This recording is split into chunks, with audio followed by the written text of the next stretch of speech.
ABC15 education reporter Eleni Dow spending the school year inside countless classrooms, attending school board meetings, speaking with teachers, administrators, students, critics, and advocates to capture your voice in the state of education. Tonight, she's taking those conversations with her, the criticism and the praise, as she sits down with the U.S. Education Secretary. By many estimates, Arizona continues to rank toward the bottom for education in several areas. Teacher pay, funding, and per-pupil spending, to name a few. Something the nation's top leader of schools, U.S. Secretary of Education Miguel Cardona, recognizes. Arizona's been at the bottom for quite some time. Is there anything that the federal government can help with improving our assessment scores, our funding? Yeah, I know the governor's been fantastic, but I continue to hear challenges from the Department of Education here, and even with multilingual programs or bilingual programs. To me, it's going in the wrong direction. There has to be a willingness. Cardona not mentioning Superintendent Tom Horn by name, but appearing to mention Horn's feelings of dual language being improperly taught in classrooms. It's inconceivable to me, any part of this country, that we don't value the fact that bilingualism is a strength for our students. Horn has told me in the past he supports learning new languages, but wants English learners to be proficient in English first. I also talked to Secretary Cardona about universal empowerment scholarship accounts. Do we want to defund public education or defend it?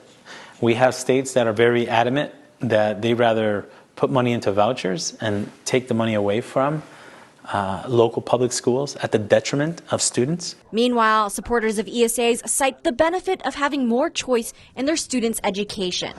As for those teaching students, they continue to leave or are filled by those unqualified. Is there anything else that we can do to make this profession more desirable? You know what we're doing?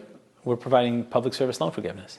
So if you're a teacher, if you're a school principal, somebody that a paraeducator, and you've dedicated your life to serving children, after 10 years of service and 10 years of payment of loans, your debt is forgiven. One of the reasons why Cardona is in Arizona, going over new changes to the FAFSA, the application for federal student aid for higher education.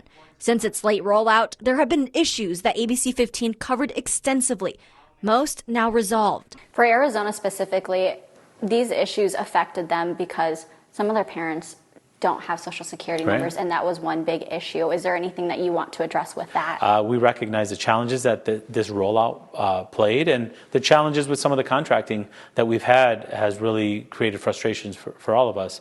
We're committed to helping those students, helping those families, and making sure they have access to college. We hear concerns from parents and families about school security. Is there anything that the Department of Education is doing to help improve that, including the mental health aspect of it? Absolutely. The mental health of our youth is in crisis. Security issues are the #1 issue for families, for schools. And this is an example where the president worked to lead a bipartisan Safer Communities Act through Congress. As the school year wraps up, work is still being done year-round to hopefully help continue to boost education for the students. I'm ABC15 education reporter Eleni Dow.